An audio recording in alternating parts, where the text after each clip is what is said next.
how to turn on game and app notifications on Facebook mobile. Hello guys, in today's video I'm gonna show you how to turn on game and app notifications on Facebook mobile. First thing, go to Facebook and then click these three lines and go down until you find settings and privacy. Click on it and then click settings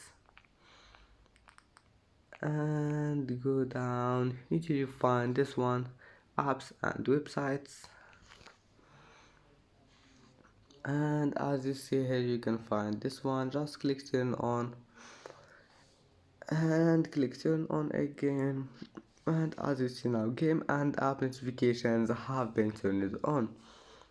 And that's it for today's video. If you like this video, don't forget like and subscribe, and see you in the next video.